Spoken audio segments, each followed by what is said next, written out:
नमस्कार, माझं नाव सनी जाधव। इंडस्ट्री जे आता मिशन प्रिव्हेन्शन जे आता चालू केलेलं आहे ते त्या मिशनमध्ये मी जॉईन झालेलो आहे। आणि माझ्याबरोबर जसे माझे आई वडील आहेत त्याचे समाजामध्ये बरीचशी लोक आहेत की त्यांनासुद्धा याची गरज आहे। सो मी त्यांना प्रत्येकाला मी जाऊन त्यांना सांगतो आहे, मी त्यांच्याशी हेल्थ रिलेटेड मी चर्चा करतो आहे आणि ते करता करता मला मी स्वतःचं अर्निंगसुद्धा करतो आहे।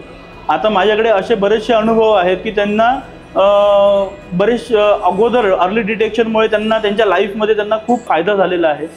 ते करता करता माझी टीम आता जवळपास 450 लोकांची टीम झालेली आहे। मला अभिमान आहे की मी इंडसमधनं सेकंड इन्कम मी जनरेट करतोच आहे, पण माझ्या समाजामध्ये मी प्रत्येकाला हेल्थ प्रिव्हेन्शनचं मी महत्त्व पटवून देतो आहे। Thank you Indus for this opportunity.